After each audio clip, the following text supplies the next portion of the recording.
예, 근로자 여러분, 조합원 여러분 안녕하십니까? 저는 법률사무소 일가사람의 최중혜 변호사입니다. 오늘은 민주노총 서울 일반노동조합과 함께 준비한 강의, 그중에서 징계와 해고 편에 대해서 저희가 다루도록 하겠습니다. 자, 본 강의의 내용은 통상의 노동법 실무에 근거를 하긴 했으나 구체적인 사안, 특히나 이제 이번 강의의 그 징계와 해고에 관해서는 반드시 결론이 일치하지 않을 수도 있습니다. 그렇기 때문에 구체적인 결론은 반드시 전문가와 상담해 보시고요. 그 다음에 본 강의의 내용이 일단은 대법원 판례와 법례를 최대한 일단은 알려드리는 차원이기 때문에 저희가 그것을 주장한다거나 아니면 정당하다 이렇게 옹호하는 건 아닙니다. 이 점 말씀드리고 싶고, 실제 절차를 진행할 때는 관련 전문가, 그리고 특히 노동조합에 소속된 조합원인 경우에는 노동조합의 조력, 특히 법규국장과의 상담도 거치시면 좋겠습니다. 자, 내용이 많은데 뭐 매번 말씀드리려고 하는 건 있지만은 이제 유튜브는 오른쪽을 2번 누르면은 앞으로 계속 갈 수가 있습니다. 그리고 왼쪽을 2번 누르면은 또 앞으로 돌아갈 수가 있기 때문에 관련 내용 다시 듣고 싶으실 때 유용하게 쓰시면 좋겠습니다. 징계를 전반적으로 다루고요. 그 다음에 이제 징계의 일환으로서 징계 해고가 있는데 이 부분 좀 더 강조해서 보고 징계 해고가 아닌 나머지 유형, 이제 통상해고, 정리해고 이제 어떤 내용인지 도대체, 그리고 이거를 법률적으로 실제 다투려고 할 때 어떤 점을 유의해야 되는지 저희가 함께 보도록 하겠습니다. 자, 첫 번째 징계입니다. 자, 저희가 법조문을 잘 안 넣었는데 법조문을 오늘 넣었습니다. 자, 해고 등의 제한에 관해서 근로기준법에서 규정하고 있는 것이 사용자는 근로자에게 정당한 이유 없이 해고, 휴직, 정직, 전직, 감봉, 그 밖에 징벌, 즉 근로자에게 어떤 일정한 불이익을 야기하는 처분을 하여서는 안 된다. 그리고 만약 그렇게 했을 경우에는 무효 여부가 문제가 될 수가 있다라는 겁니다. 징계도 여기에 징벌에 포함이 되는 것인데 그 어떤 예시로서 감봉이나 정직, 그다음에 징계 해고까지 지금 다루고 있는 것입니다. 자, 징계의 의의는 이제 근무 규율 내지는 직장 질서 위반 행위에 대한 사용자의 제재로 봐야 되는데, 그 성질에 관해서는 뭐 여러 가지 논의가 있습니다만은 그거는 크게 중요하지는 않을 것 같습니다. 그런데 적어도 이거는 중요합니다. 징계의 종류 또는 어떤 경우에 징계가 주어지는지, 그 절차는 어떻게 되는지는 취업규칙의 필요적 기재사항이다. 특히 이제 사유가 문제가 됩니다. 사유는 반드시 취업규칙에 먼저 규정이 되어 있어야 된다라는 거고요. 여기서 그 밖에 징벌이라고 하면은 징계의 종류가 아닌 뭐 전보, 뭐 보직해임, 업무 배제, 기타 여러 가지 사용자의 인사처분 중에 불이익이 있는 것들을 저희가 한꺼번에 의미하는 걸로 보고 있습니다. 이제 징계의 종류는 흔히 잘 아시는 것처럼 당연히 해고가 있을 수가 있고요. 그다음에 강등, 감격이 있을 수가 있고요. 정직, 일정 기간 동안 근로 제공을 정지시키는 거, 그리고 당연히 그에 부수적으로 급여가 지급이 중단이 되겠죠. 그다음에 감봉, 감봉은 저희가 근로계약과 취업규칙 편에서 잠깐 말씀을 드렸지만은 1임금 지급기의 감액 한도는 평균 임금 1일분의 50%, 이제 하루 임금의 반액이고요. 그다음에 그 총액, 전체 감봉 기간의 그 감봉 액수를 다 더했을 때 이 액수는 1임금 지급기의 10% 미만이다. 즉 예를 들어서 내가 월급제 근로자인데 월급 3개월 감봉을 받았다. 그렇다면은 이 1개월이 1임금 지급기입니다. 이 1임금 지급기의 감액의 한도는 1일분의 50%가 될 것이고요. 이 전체 3개월간의 감봉 액수의 한도는 이 1임금 지급기의 10%가 될 겁니다. 이것이 근로기준법에서 특히 별도로 규정하고 있는 취업규칙의 내용입니다. 이렇게 이것을 위반하면은 이 자체도 무효가 될 수 있다는 것이고요. 이 취지는 결국 장기간 감봉을 시켜서 그 감봉 액수를 과다하게 하는 것을 막겠다라는 걸로 볼 수가 있습니다. 그리고 이거는 위반할 경우에는 별개의 형사처벌이 부여되도록 하고 있습니다.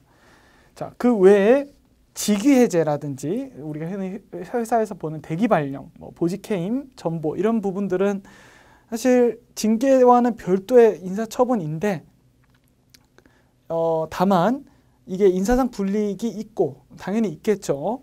그 다음에 별개의 사유, 어떤 합리적인 사유가 없는 한 이것은 결국에는 이 법리로 돌아와서 정당성 여부가 문제가 된다. 그래서 이거는 어떤 인사처분이라고 해서 무조건 다 사용자가 할 수 있는 건 아니다. 이렇게 보고 있습니다. 자, 첫 번째로 문제가 되는 쟁점이 절차적 정당성입니다. 절차적 정당성은 사용자가 미리 정해놓은 절차를 준수하라는 건데 단 이 절차적 정당성을 보장하는 이유는 결국에는 근로자가 자신이 행한 걸로 지목된 잘못 또는 진짜로 한 잘못에 대해서 소명할 기회를 부여하는 그것이 핵심이 되겠습니다. 그렇기 때문에 징계위원회가 개최되거나 출석하거나 소명할 수 있는 기회가 만약에 그 과정에서 어떤 하자가 있었다 하더라도 사용자가 이러저러한 자기가 정해놓은 절차를 지키지 않았다 하더라도 실질적으로 그 소명 기회가 보장이 된다면은 하자가 치유된다. 즉 이것만 가지고 징계가 부당하다라고 볼 수 없다라고 법원에서 보고 있고 어마어마한 비판이 있습니다. 사실 이 부분에 대해서는. 그렇기 때문에 결국에는 절차 하자가 있더라도 그 절차 과정에서 이의 제기를 그때 안 했다 또는 실제로 그때 소명 포기서를 제출을 했었다라고 한다면은 하자가 치유된 걸로 보고 있는 거고 재심징계위원회나 재심인사위원회가 있었을 때 이때는 예를 들어서 소명 기회를 뒤늦게 부여를 해서 당사자가 나가서 소명도 하고 하고 싶은 걸 했다라고 하는 경우에도 이거는 하나의 절차로 보기 때문에 하자가 치유가 될 수가 있다라고 보는 겁니다. 사실 징계위원회나 재심 절차 있으면 다행인데 재심 절차가 없는 회사들도 많고요. 징계위원회 자체가 없는 사업장들도 있습니다. 왜냐? 이거는 법률상 절차가 아니므로 이걸 반드시 둘 의무가 없다라는 겁니다. 그리고 절차적 정당성을 문제 삼을 때 저희가 한 가지 알아둬야 될 거는 절차적 정당성만 가지고 어떤 징계를 무효로 판단받는 거는 좋습니다. 손쉬운 방법일 수 있습니다. 그런데 그렇게 노동위원회나 법원에서 인정을 받았을 때 사용자 입장에서는 그 징계 사유가 살아있기 때문에 다시 동일한 내용으로 재징계할 수가 있습니다. 그렇다면은 근로자 입장에서는 최초 징계에서부터 그 절차적 정당성이 문제가 있다는 것을 인정받은 때까지의 이때까지의 임금 손해만 배상받고 그 뒤로 다시 징계를 받는 겁니다. 징계 해고가 가장 문제가 되겠죠. 이것이 옛날부터 인정되어 온 판례이고 여기 있습니다. 이 부분입니다. 옛날부터 인정된 부분이고 그 다음에 이제 흔히 문제가 될 수 있는 것들이 만약에 형사사건에서 문제가 된 내용이 같이 결부가 돼 있다. 그렇다면은 사실 이 형사재판 내지는 어떤 경찰서나 검찰에서 수사한 결과는 사실은 별개의 내용입니다. 별개의 형사범죄 성립 요건과 여러 가지 책임 위법성 조각 여부 이런 걸 따져서 최종적으로 그 사람에게 유죄인지 무죄인지 내지는 재판에 넘길지 여부까지도 결정이 됩니다. 그렇기 때문에 그 사실관계 내지는 결과는 징계 절차를 진행하고 그 사유를 판단하는 데 있어서는 별개다라는 게 옛날부터 대법원 판결에서 확인이 되고 있고 다만 단협에서 단체협약에서 형사사건 결과의 징계 결과가 따른다 내지는 어떤 연결되어 있다 이렇게 규정을 명확하게 해놓으면은 그거는 이때는 별개라고 볼 수가 있겠습니다. 이때는 또 인정이 함께 가야 된다라고 볼 수가 있겠습니다. 자, 정말 많이 문제가 되는 게 징계 시효입니다. 징계 시효. 어떤 취업 규칙에 징계를 할 수 있는 기간을 3년으로 규정해 놨다. 내지는 더 짧게는 1년으로 규정해 놨다라고 한다면 그 징계 시효가 언제부터 1년이고 3년이냐? 이거는 발생한 기산점, 즉 사유 발생일 이때로 봐야 됩니다. 그런데 우리 법원에서는 징계가 불가능한 사정이 없어진 때, 즉 사용자가 알게 된 대로 확대하는 것을 인정하고 있습니다. 이거는 우리가 흔히 말하는 어떤 공소시효랑은 조금 다른 내용인데, 공소시효, 즉 검찰이 특정한 범죄를 수사해서 그것을 재판에 넘길 수 있는 기간, 이것은 사실은 수사기관 입장에서 몰랐다 하더라도 계속 진행이 됩니다. 물론 해당 범죄자가 해외로 도피했다든지 공소시효가 중단된 사유가 있으면은 또 다르게 볼 수는 있습니다만은, 그런데 이 징계시효에 관해서는 사용자가 몰랐던 기간, 알 수 없었던 기간을 중단시켜 놓는 사유로 인정을 해주는 겁니다. 그렇기 때문에 근로자 입장에서는 벌써 몇 년 전 일이고 사실은 그때 내가 바로 징계를 당했다면은 여러 가지 방어할 수 있는 사실관계를 모을 수가 있었을 텐데 지금 와서 제대로 생각도 안 나고 그럴 수가 있습니다. 정말 그런 경우들이 있습니다. 그럼에도 불구하고 일단은 징계시효가 지난 걸로 보지 않는다. 사실은 법률에 징계시효가 별도로 규정되어 있지 않은 것도 그 어떤 원인이긴 합니다. 징계시효를 법률에서 아예 못 박아놓지 않음으로써 사업장의 상황이나 개별적으로 노동조합이 합의하는 그 바에 따라서 유연성을 두기 위한 취지인데 지금 이렇게 법원에서는 보고 있습니다. 그리고 만약에 시효가 이미 만료가 된 후에 뒤늦게 어떤 수사가 이루어졌다든지, 공소시효는 훨씬 길 수가 있으니까 중대범죄에 대해서는, 그리고 언론 보도가 뒤늦게 이루어졌다든지, 이때는 어떤 새로운 기산점으로 인정하지는 않습니다. 사용자가 알 수 있었던 때 어떤 투서가 들어왔거나 아니면 사용자가 그때는 알아서 조사를 하다가 그만뒀다. 그 뒤에 새로운 언론 보도가 나왔다. 새로 시작하지 않는다는 겁니다. 징계시효가. 그리고 절차상 하자로 만약에 징계가 취소가 된 뒤에 곧바로 재징계를 할 경우에는 이때는 시효가 지났더라도 징계 사유가 살아있는 걸로, 즉 징계시효에 제한을 받지 않는 걸로 현재 법원에서 보고 있습니다. 자, 이제 징계 사유의 정당성입니다. 징계 사유의 정당성. 취업규칙에 보면은 굉장히 여러 가지 징계 사유들이 열거가 돼 있는 경우들도 있을 수가 있고, 그렇지 않고 그냥 뭉뚱그려서 몇 가지만 애매하게 규정되어 있는 경우들이 있을 수가 있습니다. 그런데 어찌 됐건 사용자는 보통 징계 사유를 찾아낼 때 어느 조항에든 갖다 붙이곤 합니다. 당연히 징계를 하기 위해서는 그럴 수밖에 없겠죠. 그런데 법원에서는 적어도 징계 해고 사유를 취업규칙에 명시를 미리 해놔야만 유효하다, 이렇게 보고 있는 거고요. 단 해고 사유에 해당한다고 당연히 해고가 정당한 것은 아니다.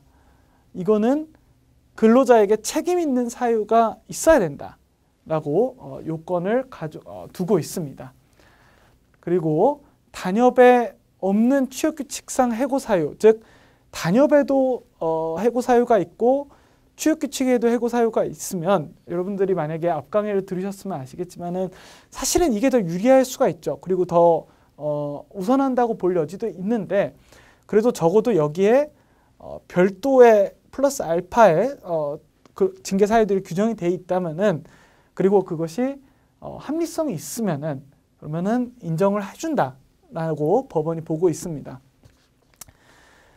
예를 들어서 음주운전이다, 내지는 어떤 성매매다, 이렇게 개별 범죄들, 이거를 다 취업규칙에 규정하는 것은 불가능할 겁니다. 그렇기 때문에 보통 취업규칙에서는 이거를 법규나 재규정 준수 의무를 두고 그거를 위반할 경우에는 징계한다, 이렇게 포괄적으로 규정을 하고 있고요. 회사의 명예훼손도 해당이 된다고 볼 수가 있습니다. 이렇게 적용하고 있습니다. 자, 그런데 징계 사유 자체의 정당성이 문제가 되는 경우들이 있습니다. 예를 들어서 종교적이나 성적 차별을 부과하고 그거를 지키지 않으면은 징계를 하는 경우, 내지는 어떤 사생활을 지나치게 간섭하고 규제하고 그것을 스스로 예를 들어서 보고하지 않을 경우에도 나중에 뒤늦게 사용자가 알게 됐으면 징계하는 경우, 이런 경우에 과연 징계 사유로서 정당한지 인정하는 견해가 있고 부정하는 견해가 있는데 명확한 어떤 결론은 없다고 봐야 될 것 같습니다. 저희는 부정하는 견해에 더 가까울 것이다. 왜냐? 법원이 정당하지 않은 지시에 대해서 거부하는 것은 징계 사유로 보지 않습니다. 뭐 예를 들어서 회사 내규의 어떤 업무 처리 절차가 명확하게 규정이 돼 있다든지 뭐 현행법을 위반해서 업무를 하라고 하는 그런 부당한 지시의 경우에는 이거를 거부한 것만으로 지시불이행으로 징계를 할 수 있냐? 그것은 아니다라고 하고 있기 때문에 그렇다면 마찬가지로 우리 헌법이나 개별 법률에서 규정하고 있는 인권 침해적인 어떤 업무들 아니면은 이런 것들을 지키도록 그런 규범을 지키도록 하는 징계 사유는 결국에는 부당한 걸로 봐야 되지 않냐라고 저희는 보고 싶습니다. 예, 구체적인 사례가 많이 없으면 좋겠네요. 예, 현실에서는 그러면 안 될 것 같습니다. 자, 많이들 문제가 되는 것이 어떤 업무상 징계 사유들도 당연히 있을 수가 있겠지만은 그런 경우들은 사실 뭐 많이 정리가 된 부분이기 때문에 두 가지만 좀 집중적으로 보겠습니다. 첫 번째로 사생활회사의 비행입니다. 법원은 사생활회사의 비행 내지는 뭐 어떤 일탈 이런 것들이 언제 징계 사유로서 유효하냐라고 보고 있냐면 사업활동에 직접 관련이 있거나 기업의 사회적 평가를 훼손할 염려가 있는 경우에는 정당하다. 이렇게 보고 있습니다. 예를 들어서 내가 회사를 다니는 근로자인데 하도급 업체 직원과 싸움이 났습니다. 사업장 안에서. 그럴 경우에는 사업활동에 직접 관련이 있을 수가 있겠죠. 아니면은 내가 출근길에 뭐 옆차선에서 갑자기 끼어드는 차량과 부딪혀서 말다툼이 벌어져서 결국 뭐 주먹 다짐까지 이어졌다. 그래서 그게 뭐 지역 신문에 났다. 이렇게 된다면은 그 해당 기업이 소속을 내가 밝히진 않았더라도 그 기업의 명예훼손이 발생할 수 있는 염려가 있을 겁니다. 실제로 제가 담당했던 어떤 사건들 중에서도 도로교통법을 위반해서 우회전을 하다가 협력업체 통근버스를 친 경우 그때 시비가 붙었던 경우에 실제로 징계 해고가 인정이 됐었던 적이 있습니다. 뭐 그때도 보도도 됐었고 회사 이름이 나오진 않았지만은 이 염려가 있다. 평가 훼손의 염려가 있다라고 인정이 됐었습니다.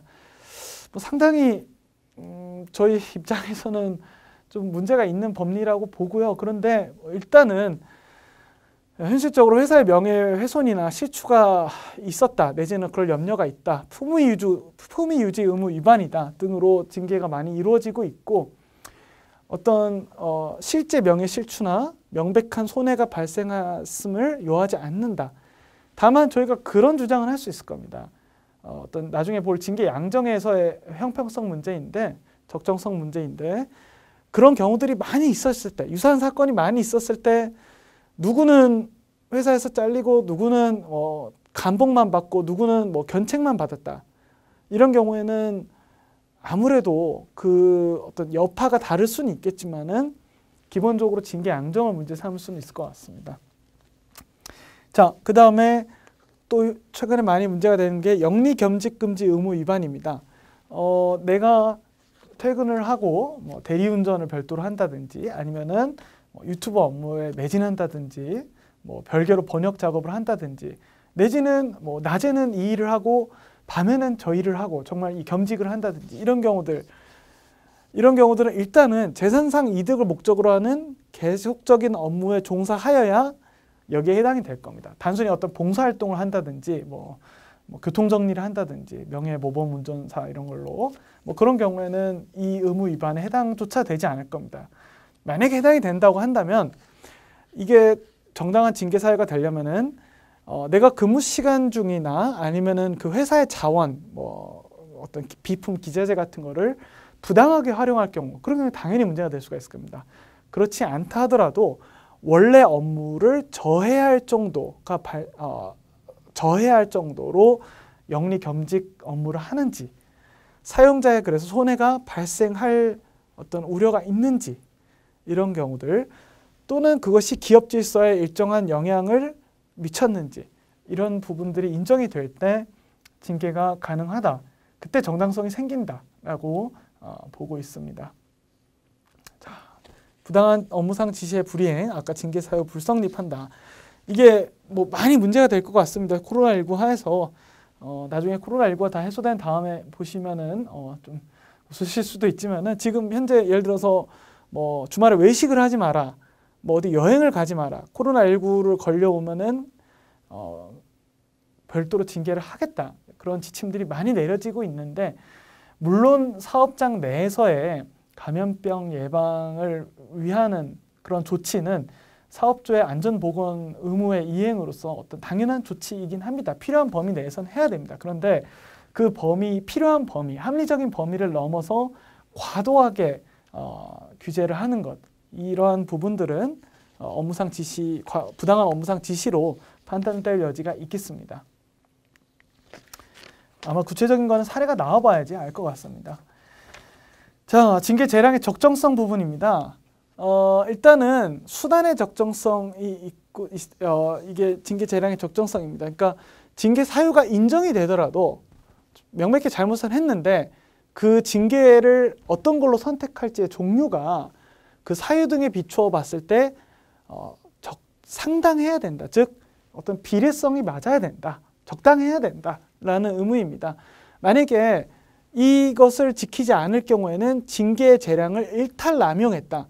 이 일탈남용했다는 것은 사용자가 가지고 있는 징계 재량이 이만큼이 있는데 그것을 넘어서서 일탈했다. 내지는 그 징계 재량을 그릇되게 행사했다. 남용했다라는 그 내용으로 보시면 되겠습니다. 일탈남용을 해서 사회통념상 현저한 타당성을 상실했을 경우에는, 또는 명백하게 부당한 경우에는 징계 재량만 가지고도 이게 징계가 부당한 걸로 볼 수가 있다. 어떨 때 제일 문제가 되느냐? 징계 해고에서 제일 문제가 될 겁니다. 그리고 징계 해고는 아니더라도 어떤 강등이랄지 아니면은 장기간 근무를 정지시키는 정직이랄지, 이럴 경우에 보통 징계 양정의 일탈이 문제가 되고요. 그보다 낮은 어떤 감봉, 뭐 견책, 어떤 경고, 이런 경우에는 사실은 사용자의 인사 재량의 일환으로 징계가 행해지는 것이기 때문에 그 인사 재량을 기본적으로 인정하는 차원에서 반드시 양정이 모든 경우에 모든 근로자에 대해서 동의해야 된다. 뭐 개별적으로 고려될 수 있는 소지들이 있다라고 인정이 될 수가 있습니다. 자, 그런데 흔히 이제 뉴스 기사에서 많이 보시는 것처럼 옛날에 최근 일입니다. 버스 요금 2,400원 횡령한 버스 기사에 대해서 해고가 정당했다. 왜냐? 이 버스의 특성상 어쨌든 요금을 받는 그 통을 개인이 관리를 해야 되는데 거기서 2,400원을 횡령했다는 것은 기본적인 신뢰가 훼손이 되었다라고 법원이 봤기 때문입니다. 액수나 이런 면에 있어서는 저희가 좀 의문이 들지만 반드시 판례가 정당한지, 하지만 이 기본적 신뢰가 훼손된 경우에는 이 징계 사실에 대해서 무거운 징계를 내릴 수 있다라는 재량을 인정한 범위로 볼 수가 있겠습니다. 옛날에 경찰 공무원이 따로 이렇게 지폐를 접어서 주면 된다라고 알려줘서 단 1만 원만 수수했더라도 해임 처분이 정당하다고 본 사례도, 물론 공무원으로서 유지되는 청렴 유지 의무에도 작용을 했겠지만 유사한 사례로 볼 수가 있겠습니다. 자, 그런데 이제 뒷목 잡는 그런 판례들이 나옵니다. 흔히 이제 징계가 부당하다라고 사건을 시작할 때 제일 문제가 많이 되고 제일 근로자분들이 괴로움을 겪는 부분들 중에 하나가, 내가 A라는 잘못을 했는데 옛날에 잘못했던 뭐 B, C, D, 뭐 평소에 얼마나 근무를 태만히 하고 뭐 지각을 평소에 몇 번을 했고 뭐 누구랑 어떤 문제점을 일으켰고, 이러한 그 전후 사정들을 다 모아와서 사용자들이 그것을 펼쳐놓습니다. 그래서 이 근로자가 얼마나 잘못하고 있었고 이 근로관계를 계속할 수 없었고, 또는 이 정도 징계를 주는 것이 얼마나 필요한지 이것을 다 설명하고 정말 우리말로 이제 멘탈 붕괴에 빠지게 됩니다. 그런데 그것이 과연 허용되지 않는 것이냐? 법원에서는 그런 사정들을 참작 자료로 다 삼을 수 있다고 보고 있습니다. 그렇기 때문에 뭐 법원 이제 소송 과정에서도 그렇지만 특히 노동위원회 단계에서 이러한 그 자료들, 정말 내 근무 경력 전체를 평가받는 것 같은 그런 심판대 위에 올려지게 됩니다. 저희는 이게 뭐 일정한 참작 자료로서 기능은 할 수 있다 하더라도 현실 실무적으로서는 좀 과도하게 운영이 되고 있지 않나. 그래서 이런 부분들도 나중에 대비는 하셔야 됩니다. 쟁송을 하게 될 경우에. 그리고 만약에 여러 개의 징계 사유가 한꺼번에 문제가 되었을 때 일부가 인정되지 않더라도 어떤 일부의 징계 사유만으로도 당의 징계 처분의 타당성을 인정하기에 충분하다. 여러 가지 징계 사유 중에 이것만 가지고도 2개만 가지고도 충분히 이 정도 징계는 할 수가 있다라고 한다면은 이 징계 전체가 무조건 없어지는 게 아니고 정당하게 볼 수가 있다. 물론 반대의 경우도 가능합니다. 그러기 위해서는 일단은 뭐 일부의 징계 사유라도 없애는 게 중요하겠고 이 나머지 경우만 가지고 징계 재량이 일탈 남용이 됐다라는 거를 저희가 정교하게 주장할 수가 있어야 됩니다. 물론 그러기 위해서는 다른 징계 사례들도 저희가 찾아보고 필요하면은 회사한테 법원을 통해서 달라고 하고 이런 과정들이 필요하겠습니다. 자, 이거는 징계는 아닙니다. 전직, 전보, 전근 뭐 그리고 여기에 나오지 않은 어떤 직무 배제 내지는 어떤 경우들이 있을까요? 업무 내용의 어떤 변경들 그런 게 전근이긴 합니다만 자, 이거는 징계 처분은 아닙니다. 그런데 이러한 인사처분이 불이익인 건 맞기 때문에 그러면은 어떤 경우에 정당성을 인정받을 수 있느냐? 일단 법원에서는 이런 거는 다 인사권에 기한 상당한 재량이 있다라고 보고는 있는데 단 아까 그 처음에 보여드린 근로기준법 제23조 1항에 위반이 되거나 별도로 권리남용에 해당이 되는 경우 정말 어떤 가해 의사를 가지고 아니면 다른 목적을 가지고 이루어졌을 경우에는 무효다. 정당성이 인정되지 않는다. 그리고 이제 23조 1항에 위반된다는 얘기는 정당한 이유가 없다라고 인정이 되는 경우라고 봐야 될 겁니다. 그래서 정당한 인사권 범위 내 판단 기준. 자, 첫 번째로 근무 장소와 담당 업무가 아예 처음부터 명확하게 정해져 있는 경우에는 이거를 바꾸려고 한다는 거는 근로계약의 핵심을 바꾸는 거기 때문에 당사자의 동의가 필요하고 그것이 없으면은 무효다라고 법원에서 보고 있는데 사실 이런 경우는 정말 찾아보기 어렵습니다.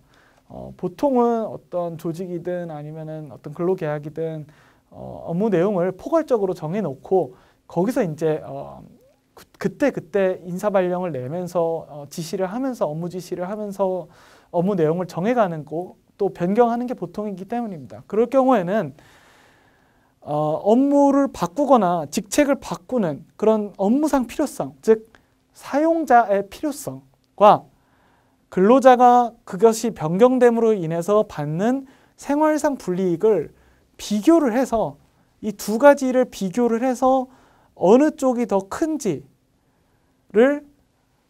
고려하고 또한 이거를 변경할 때 사실 중대한 변경이면 변경일수록 근로자의 의사도 중요할 것이고 어떤 미리 주지를 했는지도 중요할 것입니다. 이런 협의 절차를 성실하게 다 했는지 최소한 아니면은 어떤 시도라도 했는지 그것을 협의를 할 수 없는 사정이 어떤 있었는지 이런 점들이 함께 고려가 됩니다.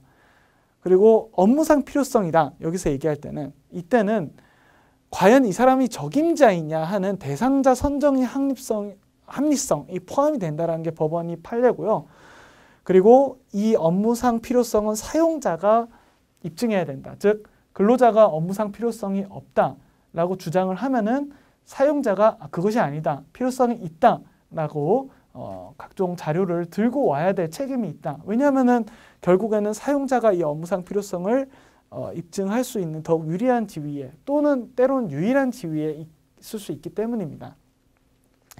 자, 그리고 근로자가 받는 생활상 불이익이란 물질적, 정신적 요소가 다 들어갑니다. 통근 거리가 멀어지고 집을 옮겨야 되는데 가정이 이미 어느 지역에 다 형성이 되어 있고 애들도 학교를 거기서 다니고 있고 또는 이 업무를 맡았을 때 내가 정신적으로 해본 적이 없고 전문성도 없고 지금까지 입사 후에 한 번도 경험이 없어서 너무나 이제 부담스럽고 고통스러운 업무다.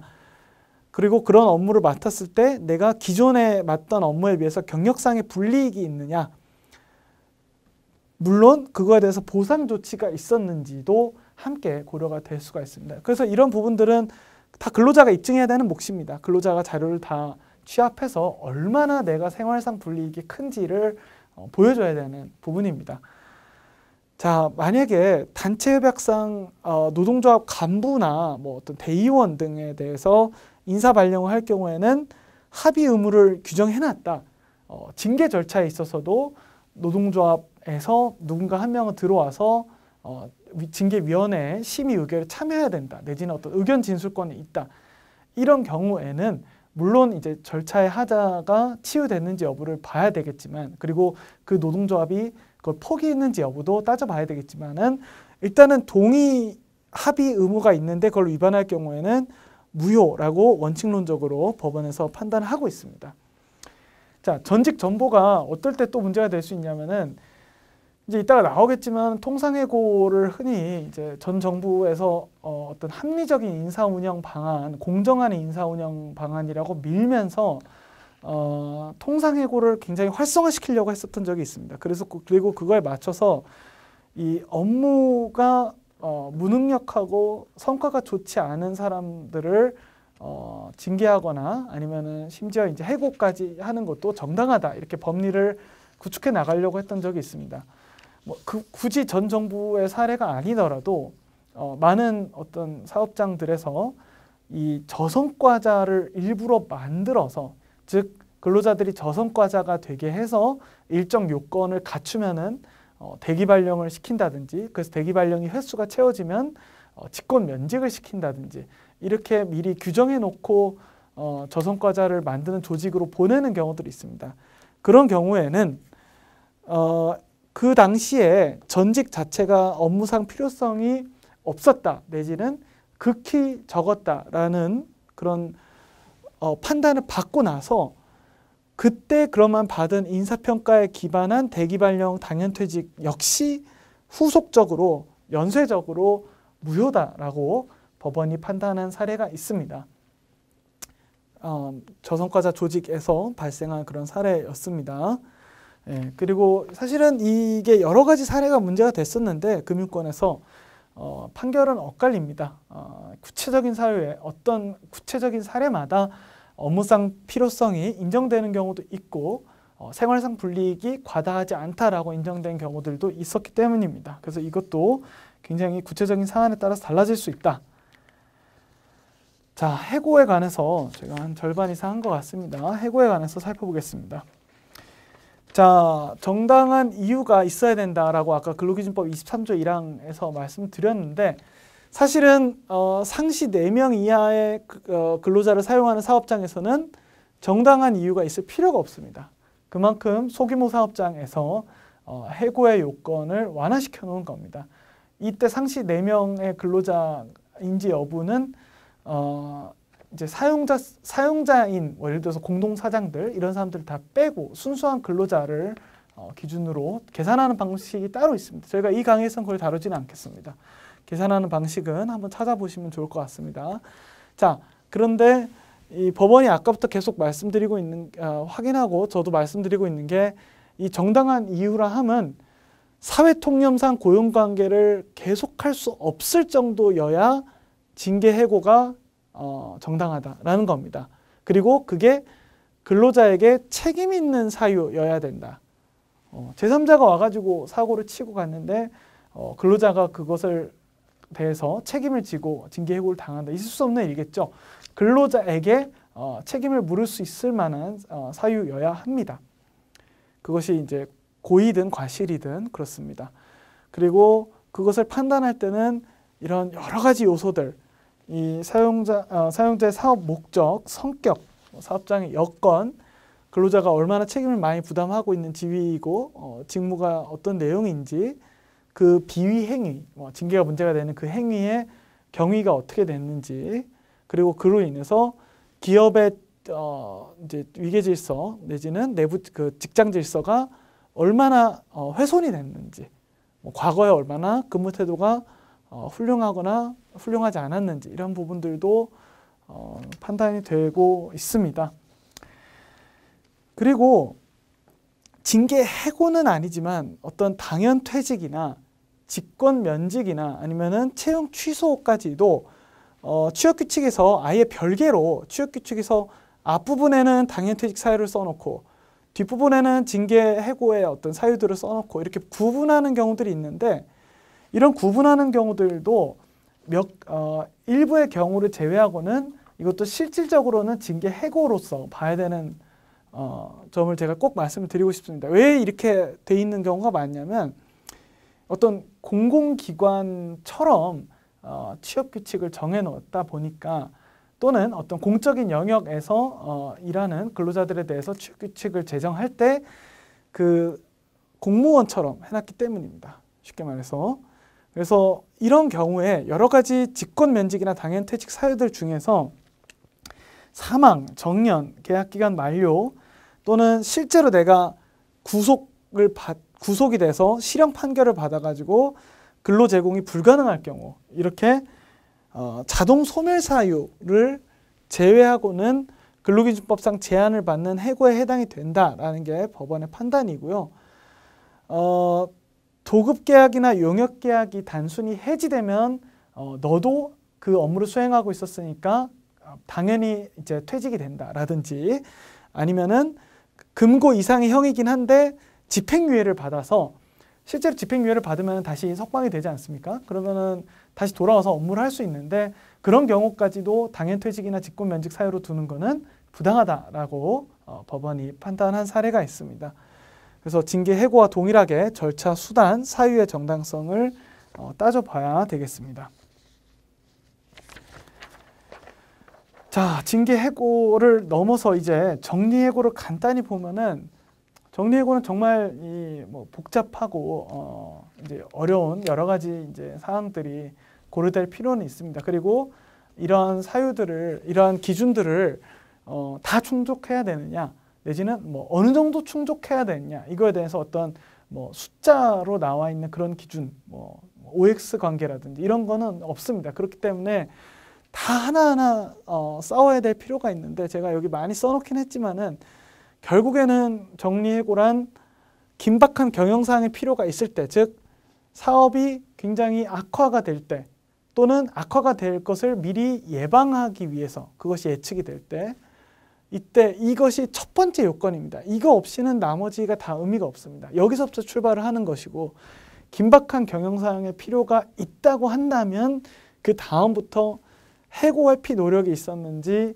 또는 합리적이고 공정한 그 해고 대상자, 정리해고 대상자의 선정 기준이 있었는지, 그리고 이러한 두 가지 사항을 과반수 노동조합 또는 과반수 노동조합이 없다고 한다면 근로자 대표와 50일 전에 미리 통보를 하고 협의를 했었는지, 이런 기준들이 들어오는 건데, 결국에는 정리해고의 정당성 여부도 어떤 사회 통념적인 합리성이 있었는지 여부를 기준으로 보고 있습니다. 그렇기 때문에 이것을 다 어떤 문자 그대로 지켜야 되는 것이 아니고, 협의 절차를 거치지 않았더라도 전체적인 상황을 고려해서 정당성 판단을 한다라는 판례가 옛날에 노동조합과 협의는 있었지만, 이 정리해고가 이루어진 그 집단의 근로자 대표와 협의가 없었던, 이 불일치가 있었던 이 사례에서 이렇게 판단이 원칙론으로서 나온 바가 있습니다. 이때도 그러니까 이 판례가 너무 남용될 건 아니다. 이때도 노동조합과의 협의는 있었다라는 점을 제가 말씀드리고 싶은 거고, 반면에 이 다음 판례에서는 이제 한술 더 나가서 50일 이전에 통보하고 협의해야 될 요건을 위반해서 그 기간을 지키지 않았다 하더라도 다른 요건을 다 갖춘 이상 정리해고 자체가 위법하다고 인정하지 않았었습니다. 이런 경우들도 굉장히 문제가 되겠습니다. 그리고 이제 대상자가 조합원 자격이 없는 경우에 근로자 대표를 선출해서 협의하는 것이 반드시 필요한 건 아니다라고 본 판례도 있었습니다. 반면에 이제 근로자들에게 한편 유리한 것은 고용안정협약이라는 내용이 단체협약 안에 포함되어 있었을 경우입니다. 흔히 이제 회사가 이전하거나 또는 다른 회사에 인수되거나 합병될 경우에 그 합병 인수되는 회사 입장에서 또는 물론 인수합병을 이제 하는 입장에서의 근로자들도 내가 저 회사랑 합병이 되거나 인수가 되면 내 지위가 불안해지지 않을까. 그런 경우에 노동조합들이 인수합병의 전제로서 또는 조건으로서 고용안정협약을 체결하는 경우들이 있습니다. 즉 어떤 요건들이 갖춰졌을 때까지는 정리해고를 하지 않는다라든지 유사한 내용들을 규정해 놓는 것인데, 이런 고용안정협약이 구체적인 경우에 있을 경우에는 그 당시에 예상하지 못했던, 즉 고용안정협약을 체결할 당시 예상하지 못했던 사정 변경이 있어서 그 협약 효력의 유지가 객관적으로 부당할 경우에, 그러니까 정말 예외적인 경우에 그때 당시에 예상하지 못한 사정 변경이 발생한 경우를 그런 특별한 경우가 없는 이상 고용안정협약은 지켜져야 된다. 그리고 이걸 위반하면 정리해고가 원칙적으로 무효다라는 판례가, 아주 좋은 판례가 대법원에서 선고가 된 바가 있습니다. 이 당시에 이 대법원 판결은 사실 되게 짧은데, 이 당시에 2심 판결에서 뭘 고려했었냐면은 회사 경영의 악화 원인이 외부의 즉 주요한 소비 시장인 미국의 경기 침체 때문이었다. 그리고 회사가 비록 그때는 안 좋았지만은 서서히 회복해 가고 있었고, 실제로 근로자들도 초과 근무를 많이 하고 있었고 초과 근무 수당도 지급되고 있었다라는 점을 들어서, 그러면은 과연 이 회사의 경영 악화나 매출 실적 악화가 그 당시에 예상하지 못했던 사정 변경이 있는 것이냐? 그것은 아니다라고 보고, 그럼 고용안정협약을 지켜라. 이 정리해고는 무효다라고 판결한 사례가 되겠습니다. 안타깝게도 모든 경우에 고용안정협약을 체결하거나, 사실은 이 노동조합이 단체 협약으로서 이거를 항상 확보해 놓는 건 어려울 수는 있겠지만, 적어도 그러한 협약을 사용자가 체결해야 될 경우들이 있을 수가 있습니다. 사용자가 이 어떤 근로자들의 인수합병의 동의를 이끌어내기 위해서. 그런 경우에는 이러한 점이 감안이 돼야 된다. 반드시 고용안정협약이 항상 무효가 되는 건 아니다 라고 보면 되겠고요. 자, 이제 통상해고에 관해서 살펴보겠습니다. 그래서 통상해고라는 개념은 전문가들도 좀 익숙하지 않은 개념입니다. 왜냐하면 잘 쓰이지 않기 때문입니다. 근데 내용을 보면은 이거는 결국에는 일신상 사유에 의한 해고입니다. 우리가 흔히 이제 사직을 할 때 일신상 사유에 의해서 사직한 그 일신상 사유이고, 내가 더 이상 근로 제공 의무를 이행하지 못하겠다. 즉 근로계약을 지키지 못하겠다. 첫 번째로는 내가 부상을 당했거나 질병을 당했을 때, 그 밖에 어떤 건강 상태가 근로 제공할 수가 없는 상태일 때, 근로자가 실종, 구속, 금고는 똑같이 이제 감옥에 갇히지만은 노역을 시키지 않는 걸 금고라고 합니다. 또는 징역형, 금고형 실형을 받아서, 집행유예가 아닌 실형을 받아서 내가 노무 제공을 하고 싶어도 할 수가 없게 되었을 때, 그리고 아까 말씀드린 것처럼 전에 전 정권에서 미뤘던 업무 능력이 결여되거나 성적이 부진하거나 한 경우에 해고를 좀 더 유연하게 할 수 있으려고 했던 그런 개념 중에 하나이고, 직책이 폐지되거나 사업이 폐지된 경우도 그때 해고하는 것도 통상해고에 포함이 된다고 봅니다. 그런데 사실 이 두 가지, 그러니까 어떤 근로관계 소멸 사유에 준하는 그런 두 가지를 제외하고, 이 세 번째 사유는 여전히 근로기준법 제23조 1항에 정당한 이유가 있어야 정당하다라고 판단 기준을 갖고 가시면 되겠습니다. 이게 항상 받아들여야 되는 거 아니다. 우리 부서를 갑자기 없앤다고 해서 내가 당연히 해고가 돼야 되는 건 또 아니고, 내가 근무 성적이 계속 D만 받았다고 해서 그것 때문에 당연히 해고가 돼야 되는 것도 아니다라는 겁니다. 자, 그런데 물론 이 두 가지 경우에 내가 원해서 아픈 게 아니고, 사실은 내가 어떤 주말에 여가 활동을 즐기다가 어떤 개인적인 사유로 또는 어떤 유전적인 질병 때문에도 업무 제공이 어려울 수는 있습니다. 그때 해고가 정당한지 정당하지 않은지는 변론으로 하더라도, 실제 내가 근로 제공을 할 수 없었다면은 임금 청구를 하는 것이 제한이 될 수가 있습니다. 자, 특히 이제 문제가 됐던 것이 장애를 이유로 한 해고의 정당성입니다. 법원에서 이 장애를 왜 갖게 됐는지, 이게 업무상 부상인지, 복귀를 했을 때 어떤 업무들이 주어졌는지, 잔존하는 노동 능력으로 감당할 수 있는 업무가 과연 그 사업장에서 있는지, 그 다음에 사용자가 그것을 얼마나 배려해주고 근로자가 얼마나 적응 노력을 했는지, 이것을 따져서 장애를 이유로 한 해고가 정당한지 정당하지 않은지 판단할 수 있다, 이렇게 봤습니다. 이 사례에서는 이제 생산부 업무를 하다가 장애를 입게 되었는데 사용자가 공정 점검하는 업무로 변경을 해줬습니다. 그런데 이 업무 수행조차도 여전히 어렵고 이 육체 근로를 해야 되는 생산부 직군의 특성상 전환 배치가 어렵다라고 판단을 해줬습니다. 실제로서는 뭐 여러 가지 사업장마다 가능성이 열려 있을 수는 있겠습니다만 이 사례에서는 그렇다고 다른 직군이나 직책을 보내기도 어렵다. 그리고 사업주가 손해배상도 해줬다. 이미 장애에 관해서. 이런 경우에는 장애를 이유로 한 통상해고도 정당하다. 이렇게 판단한 사례입니다. 자, 그런데 이 정리해고, 징계해고, 통상해고 이 모든 경우에 이 절대적으로 제한이 되는 시기 그리고 유효성이 문제가 될 수 있는 절차들이 있습니다. 일단 시기의 제한인데요.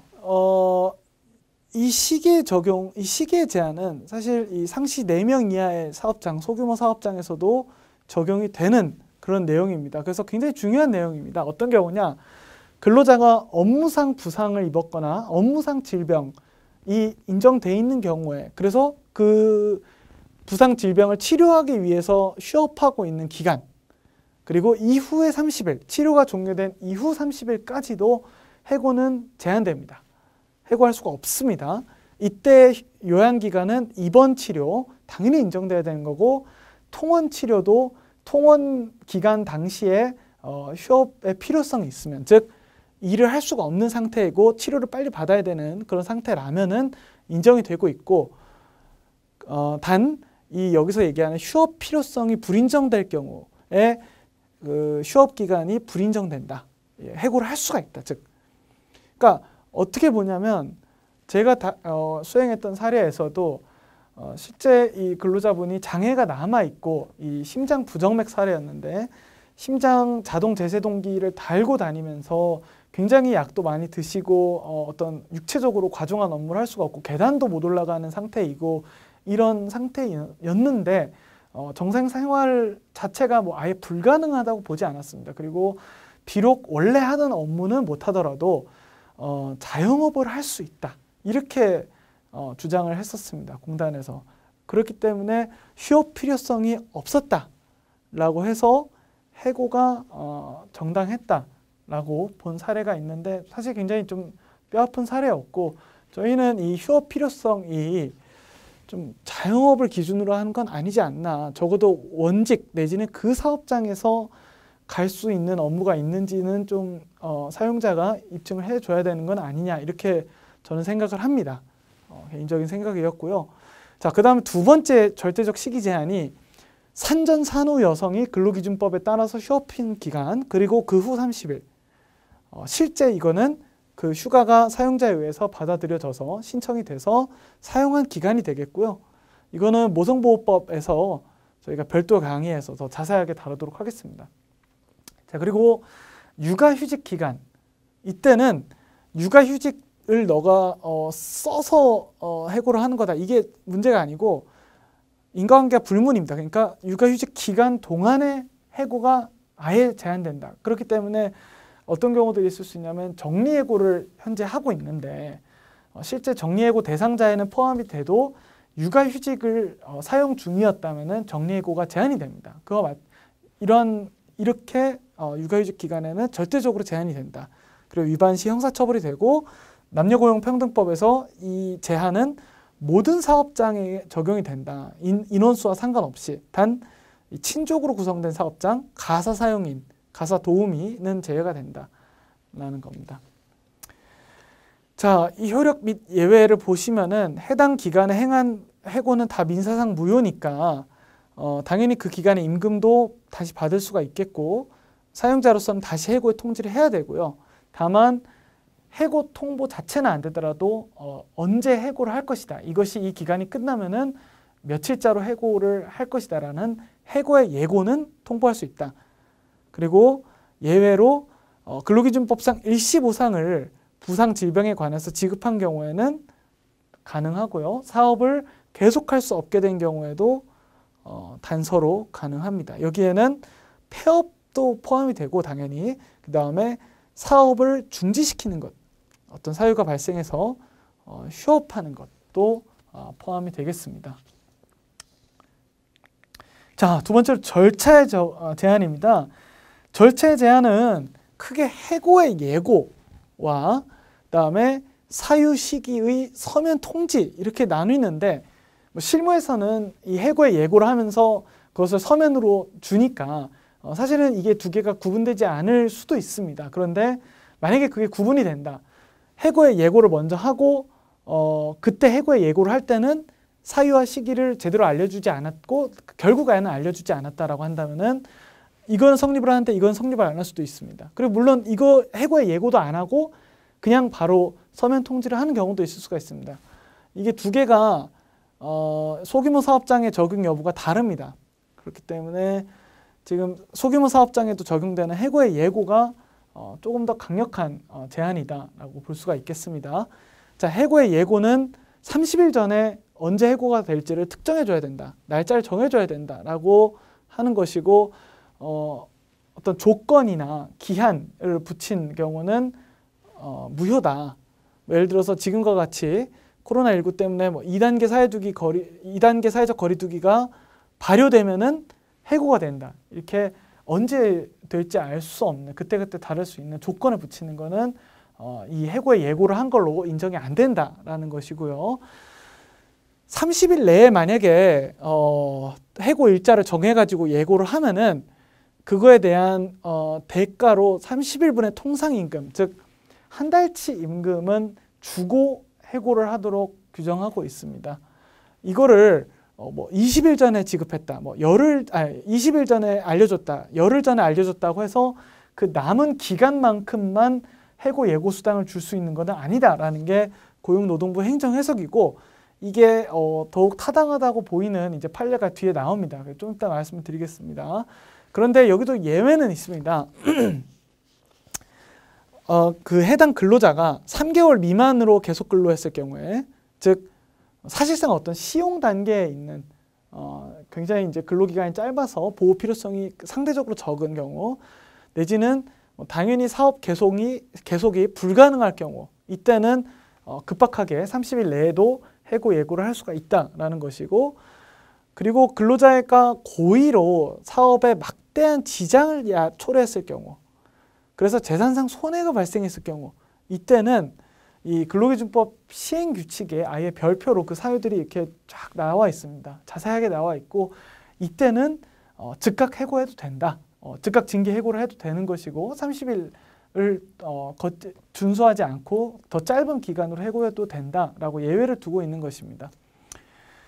자, 그리고 두 번째로 사유와 시기의 서면 통지인데 이것은 위반했을 때 해고가 무효가 되겠습니다.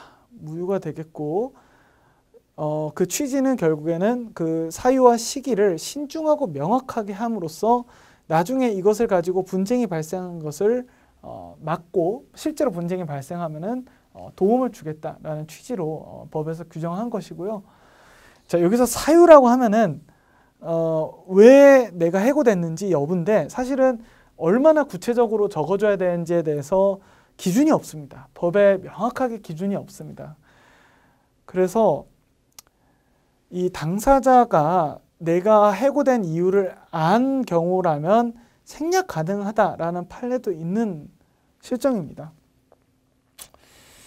예, 그리고 서면, 이게 종이로 줘야 된다라는 의미인데 그러면은 어떤 경우에도 이렇게 서면 통지를 한 것으로 인정될 수 있느냐? 이메일로 해고하는 경우들 많이 있습니다. 요새 그럴 때 즉시 출력이 가능한 전자문서 형태이고 사유 시기 의사가, 그러니까 즉 여기서는 해고 의사가 명확하며 근로자가 그것을 실제 받아 보았을 때는 이거는 서면 통지를 한 것으로 인정을 한다. 그러니까 이메일이 서면이기 때문에 인정을 한 게 아니고 서면 통지 의무를 다한 것으로 같은 정도로 볼 수 있기 때문에 인정해 주는 겁니다. 그런데 말로 했다든지 전화로 했다든지 뭐 문자 메시지, 뭐 카카오톡 같은 메신저 이런 경우는 서면 통지로 인정하기가 어렵겠습니다. 이런 경우에는 어떠한 경우로도 사실상 이 서면 통지의 어떤 준하는 보호의 필요성, 보호가 됐다고 보기가 좀 어려울 것 같습니다. 서면 통지 사례를 좀 보겠습니다. 아까 그 구체적인 사유의 기재에 관련해서 지금 이 사건에서는 징계 사유가 근무 성적 불량 및 지시 불이행이라고만 기재가 되어 있었고 구체적인 그 배경 사실 왜 그렇게 받는지가 기재가 되어 있지 않았다. 이런 이유로 무효로 판단이 된 사례입니다. 그런데 이 징계 과정에서 근로자들이 징계위원회에 초심 재심 모두 참석을 했고 그리고 구체적으로 반박도 했었고요. 소명 기회도 가졌습니다. 그럼에도 불구하고 이렇게 구체적으로 기재해서 주지 않은 것은 서면 통지 의무 위반이다. 이렇게 본 거고 자 근데 이 판결은 대법원에서 확정이 됐기 때문에 이것도 나중에 대법원 판결인 건데 대법원에서 이런 판결도 나온 적이 있습니다. 회사 명예실추 및 허가사항 위반이라고 해고 통지에 써 있었는데 이때는 인사위원회랑 재심에 근로자가 출석을 해서 발언도 했고 소명도 했다. 이런 경우에는 근로자가 구체적으로 해고 사유를 알았고 대응 가능했다라고 인정을 해서 서면 통지 의무 위반이 아니다. 라고 본 사례입니다. 굉장히 혼동이 될 수 있는데 결국에는 이 근로자가 이 해고 통보를 다툴 때 다툴 근거로서 내가 이제 반박할 수 있는 근거로서 어느 정도로 구체적인 징계 사유를 알 수 있었냐 또는 알았냐 이거를 기준으로 조금씩 달라질 수 있겠다라고 볼 수가 있겠습니다. 자 그리고 이 세 번째 사유는 이 사용자가 해고 사유 등을 서면으로 통지할 때는 근로자의 처지에서 사용자의 처지가 아니고 해당 근로자의 처지에서 해고 사유가 무엇인지를 구체적으로 알 수 있어야 뭐 위에서 이제 분석한 것과 당연한 결론이긴 한데 이거를 징계 해고가 아니고 본 계약 체결 거부 그러니까 내가 시용 계약 중이었는데 본 계약으로 넘어가는 것을 거부했을 때에도 비록 조금 더 이 거부 사유가 완화가 돼 있을 수는 있습니다. 이 법원은 징계 해고 사유보다 본 계약 체결 거부 사유를 조금 더 완화해서 좀 더 폭넓게 인정합니다. 근데 그럼에도 불구하고 이때도 객관적이고 합리적인 사유가 있어야 된다. 사회통념상 합리성이 있어야 된다. 그리고 구체적이고 실질적인 거부 사유를 서면으로 통지해야 된다라고 판단을 한 판례입니다. 그래서 굉장히 소중한 판례입니다. 자, 그 다음에 이제 다른 판례로 이 판례에서는 이 30일 전에 예고를 하지 않으면 이 유무효와는 무관하게 해고 예고 수당을 지급을 해야 된다라고 판단을 했습니다. 그리고 만약에 나중에 해고가 부당해서 이 사람이 무효 판단을 받았을 경우에는 당연히 다시 근로자로 원직 복직을 할 수가 있겠죠. 그리고 그동안의 해고 기간은 계속 근로한 걸로 판단을 받아서 임금도 받아야 되고 그 기간에 못 받았던 수당도 받아야 되고 그럴 것입니다. 그런데 이때도 이 해고 예고수당, 즉 해고를 전제로 준 예고수당을 반환할 의무가 없다. 이거는 부당이득이 아니다 라고 본 겁니다. 왜 그러느냐? 대법원에서 본 그 이유는 일단 이 해고 예고수당을 규정한 근로기준법 제26조가 해고가 유효한 경우에만 적용된다고 볼 근거가 없다. 나중에 무효로 판단된 해고에도 주었어야 되는 그런 예고수당이다 라는 거고요. 이거는 그 효력과 무관하게 해고의 효력과 무관하게 시간적 경제적 여유를 근로자에게 부여해서 다른 직업을 찾고 그 사이에 경제적으로 보호가 되는 보호의 취지가 있는 것이다. 그러니까 별개의 아예 제도다 라고 인정을 한 겁니다. 이 경우에는 다만 이제 유의할 점은 해고 예고를 하지 않고 수당을 미지급했더라도 해고 자체는 유효하다. 이거는 아까 그거랑 좀 구분이 돼야 됩니다. 서면 통지 의무를 위반한 경우에는 해고가 무효인데 해고 예고 수당을 미지급한 것, 예고 자체를 안 한 것, 이거는 해고의 유효성과는 다르게 보는 겁니다. 그러니까 유효성 자체는 인정하는 것입니다. 그 두 가지가 결국 결과가 효력이 다르다라고 봐야 될 것 같고, 만약에 이런 쟁점들이 나중에 생길 수가 있을 것 같습니다. 해고 예고 수당을 미리 지급한 경우에 나중에 근로자 입장에서 무효를 판단받고 나서 미지급 임금을 지급을 받아야 될 것입니다. 이거 지급받을 때 너는 해고 예고 수당을 미리 줬기 때문에 그만큼 빼고 주겠다. 이렇게 공제할 수가 없다. 이렇게 봐야 될 것 같고요. 이 예고 수당 미지급은 사실은 처벌이 되게 돼 있습니다. 해고 자체는 유효하더라도 이 자체는 처벌 사유인데, 그렇다고 나중에 해고가 무효가 되더라도 이때 예고 수당 안 줬던 게 처벌이 없어지느냐, 이렇게 다시 무죄로 판단받아야 되느냐, 그건 아니다. 왜냐, 이게 별개의 취지를 가진 제도다. 효력과는 무관하게 해고의 효력이 있든 없든 별개로 주어져야 되는 거다. 이거는 그 당시에 이렇게 보면은 처벌이 없어지지 않는다라고 봐야 될 것 같습니다. 근로자 입장에서는 문제를 삼을 수 있는 부분이고요.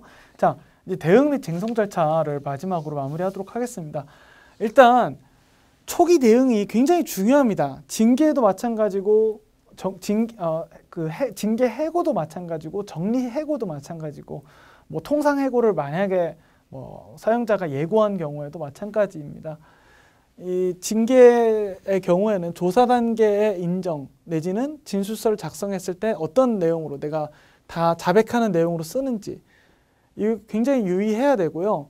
이 당시에는 사실 조사 과정에서는 회사가 회유를 할 수가 있습니다. 너가 다 인정만 하면 이러이러한 문제를 일으켰다는 것을 여기에 다 쓰면은 징계까지는 면하게 해주겠다. 내지는 징계를 하더라도 해고는 시키지 않겠다. 근데 이런 말을 다 그대로 믿을 수가 없는 게, 결국에 어떤 선례나 아니면은 그 징계위원회에 들어갔을 때 회사가 다른 의도를 가지고 있었다면은 그 말을 위반했다고 해서 그 자체로 어떤 책임을 물을 수는 없습니다. 그렇기 때문에 회사가 선처해 줄 거라는 희망을 버리고 그때부터는 정말 까칠하고 일일이 대응을 해야 되겠고, 만약에 내가 노동조합 활동을 열심히 하던 사람이다. 근데 나만 이제 표적 조사가 들어왔다. 표적 징계가 되었다. 물론 중요한 사실관계이고 주장을 해봐야 되는 문제지만 그것만으로 해고가 부당해지는 건 아닙니다. 별도의 해고 사유가 명백하게 존재를 한다면 이러한 그 이면의 의도 내지 목적, 원한, 노동조합 활동 이런 부분들은 부당 노동 행위가 될 수는 있다 하더라도, 또는 징계 양정에 있어서 고려될 사유가 될 수는 있더라도 입증이 돼야 된다. 그리고 그거 자체로 해고가 징계가 없어지는 건 아니다. 이런 거고요. 근로관계가 종료가 되게 됩니다. 30일 이후에는. 그렇기 때문에 그때까지 최대한 많은 증거 자료를 확보해야 된다. 증거 자료는 조금 이따 다시 나열을 드리겠습니다.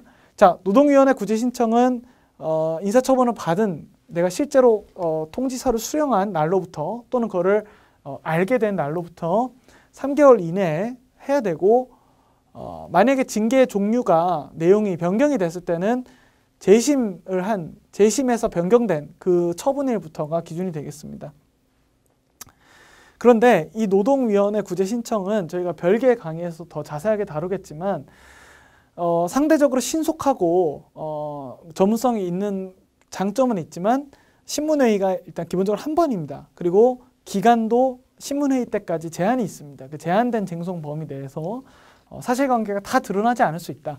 이때까지 사용자는 근로자를 징계받아 마땅한 사람, 이렇게 과거에도 그 뒤에도 반성하지 않고 이러이러한 나쁜 점을 있었던 사람. 사실 근로자 입장에서 그걸 다 자료를 찾고 대응하고 이런 걸 사용자가 미리 준비해 놨다면 굉장히 시간이 부족합니다. 그렇기 때문에 그런 점이 단점이 되겠고, 그다음에 만약에 불리한 판정을 받았으면은 행정소송으로 또다시 이제 다퉈야 되는 부담이 있다. 그리고 만약에 불리한 판정을 받았으면은 판정서가 나오기 전까지 취하를 해서 그게 없었던 사건으로 만들 수가 있습니다. 그리고 다시 민사소송을 제기할 수가 있고요. 이런 점도 고려해야 되겠고, 소규모 사업장, 상시 4명 이하를 근로자를 사용하는 사업장에서는 이 부당 해고 징계에 관해서 노동위원회 절차가 적용되지 않습니다. 노동위원회가 아니고 이때는 바로 민사소송으로 가든지 노동청으로 가든지 해야 되는 부분입니다. 법원 징계무효 확인 소송, 징계 해고도 마찬가지지만 해고 무효 확인 소송은 일단 여러 가지 증인신문이나 사실조회, 문서 송부 촉탁, 문서 제출 명령 등 소송 행위를 할 수 있다는 장점이 있고요. 대신에 기간이 길고 상대적으로 길고 만약에 패소할 경우에 비용을 상대방 변호사 보수나 기타 비용, 법정 비용들을 부담해 줘야 되는 그런 부담이 있습니다. 물론 이기면 돌려받습니다. 그다음에 노동청 진정과 같은 경우에는 부당성 자체에 대해서도 많이 진정을 하지만 제일 실무적으로 활용되는 것은 이 퇴직이 되거나 근로관계가 종료가 되면 14일 이내에 금품 청산 의무가 발생을 합니다. 그런데 사용자가 그 월의 임금, 연차 휴가 미사용 수당, 퇴직금 이런 것들을 돌려주지 않을 때 이때는 진정을 해서 달라고 할 수가 있고 만약에 정말 지급할 여건이 안 된다 이러면 고소로 전환해서 처벌을 받게 할 수도 있습니다. 그런데 실무적으로는 만약에 사용자가 뒤늦게라도 줬다. 그 다음 월급일 날 다 몰아서 줬다. 있을 수 있는 사례입니다. 이때는 실제 처벌로 이어지진 않고 검찰에서 기소유예 처분을 하는 경우들이 있습니다. 물론 근로자가 만약에 더 늦게 줘도 된다라고 합의를 한 경우에는 연장이 가능합니다. 절대적으로 14일 내에 줘야 되는 거는 그때는 아닙니다. 자, 그럼 어떻게 접근을 할 거냐? 저희도 당장 어떤 징계 사건이 의뢰가 되거나 접수가 되면은 이렇게 접근을 합니다. 일단 절차 위반이 있는가? 그리고 하자가 중대한가? 치유될 수 있는가를 보고요. 그 다음에 이제 정당한 사유가 있는가? 보통은 정당한 사유가 있는 것이 많은 경우지만 그 이면에 어떤 부당 노동 행위가 있는가? 우리가 일부라도 징계 사유를 없앨 수 있는 부분이 있는가 보고요. 그 다음에 종전 징계 사례나 아니면은 징계의 종류가 그 사업장에 몇 개가 있는지를 보고 징계 양정이 과도한가를 고려를 합니다.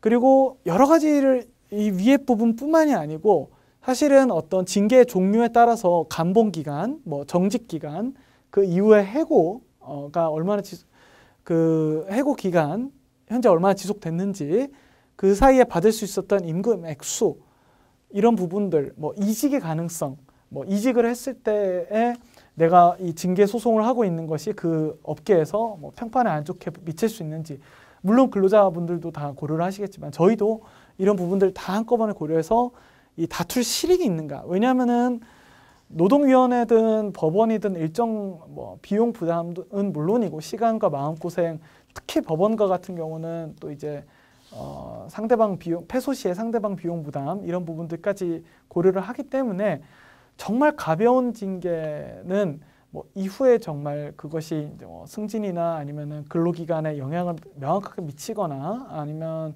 내가 정말 이렇게는 살 수가 없다. 명예를 훼손당하고는 살 수가 없다. 이런 경우가 아닌 한 저희가 조심스럽게 권고를 드리긴 합니다. 그런데 실익이 분명히 있다면은 당연히 다퉈야 되는 거는 맞겠습니다.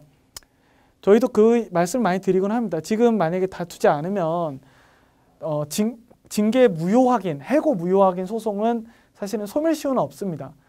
1년이 지나든 2년이 지나든 소송을 제기할 수는 있는데 그만큼 사실관계가 확정이 어려워지고 법원 입장에서는 너가 다 지금까지 받을 걸 다 받았는데 왜 이제 와서 다투느냐 이렇게 물어볼 수는 있습니다. 반드시 퇴직금을 받았다고 그 해고를 인정하는 건 아니라는 판례도 있습니다만 그렇게 물어볼 수가 있고 회사 입장에서는 또 이미 다 정리된 사안을 이제 와서 권리남용이다 소송 제기하는 것 자체가 이렇게 다 나오고 또 이제 그 자체로 또 심적 부담이 생기기 때문에 후회가 된다면 될 수 있으면 빨리 소제기를 해서 다투시라라고 그게 누구의 조력을 받든 간에 그렇게 권고를 드리고 싶습니다. 자, 그리고 근로자 입장에서 입증을 해야 됩니다. 내가 해고 사유가 부당하다라는 거를 그리고 내 징계 양정이 부당하다라는 걸 입증을 해야 되기 때문에 확보할 자료는 인사급여 기록, 인사 관련 규정, 재직 시에 확보하는 게 아무래도 좋겠죠. 기존 업무를 수행한 내용 및 내역, 이거는 저희가 보조적으로 사업 및 업무의 성격, 그래서 과연 이 어떤 사생활의 비위의 경우에는 내가 이런 업무를 하고 있는 사람인데 사생활에서 비위를 저질렀다고 해서 직장질서 문란이나 사업자 명예훼손이 있겠느냐, 이런 걸 다툴 때 쓰이고, 동료가 어떤 유리한 사실관계를 진술해주거나 탄원해주는 증거들, 종전 징계 사례, 노동조합이 있거나 하면은 더욱더 확보하기가 어려울 겁니다. 유사 사례뿐만이 아니고 다른 사례에서 어느 정도의 징계 양정이 내려졌는지를 함께 판단할 수가 있겠습니다. 자, 그리고 만약에 해고가 무효로 판단이 되거나 정직 감봉이 무효로 판단이 되면은 이제 해고의 경우에만 문제가 됩니다. 중간 수입의 공제, 이건 무엇이냐? 해고 기간에 다른 업무에 종사했을 때 그 다른 업무에서 온 수입이 평균 임금의 70%를 넘으면은 공제가 되는 겁니다. 즉 내가 원래 받고 있었던 임금이 이 정도고 이 70% 기준이 여기 있는데 내가 다른 곳에서 받았던 임금이 이 정도다. 그러면은 이만큼은 내가 돌려받을 수 없는 임금이다. 그래서 만약에 내가 다른 직장을 다녔을 때 정말 많은 임금을 받아서 훨씬 높은 임금을 받았다 하더라도 이 70%만큼은 해고 무효가 되면은 원래 받을 수 있었던 사업 임금에서 받아야 된다라는 게 제일 중요한 법리가 되겠습니다. 그리고 여기에는 뭐 고정 OT, 흔히 뭐 고정 시간의 수당이라고 하는 거, 그 당시에 이제 받을 수 있었던 연월차 수당, 단협 임금 인상분, 뭐 그다음에 상여금, 뭐 성과급 다 합산이 돼야 되겠습니다. 자, 저희가 해고와 징계에 관해서 짧은 시간에 많은 걸 다뤘는데 사실은 다루지 못한 내용도 많이 있습니다. 그래서 구체적인 사건이 발생했을 때는 꼭 전문가나 아니면 노동조합, 그리고 뭐 가까운 노동권익센터 상담소와 상담을 받아보시고 신중하게 고려를 해서 진행을 해보시면 좋겠습니다. 물론 자료의 중요성, 해고의 입증 책임, 그러니까 해고의 사유에 대한 입증 책임은 사용자에게 있다는 게 판례긴 하지만 그거에 대해서 결국 반박을 하고 논증을 하는 것은 근로자와 그 대리인이기 때문에 우리 입장에서도 자료를 다 가지고 있어야 됩니다. 그래서 입증 자료의 필요성 꼭 다시 한번 강조드리고 싶습니다. 예, 이상으로 이번 강의를 마치도록 하겠습니다. 대단히 감사합니다.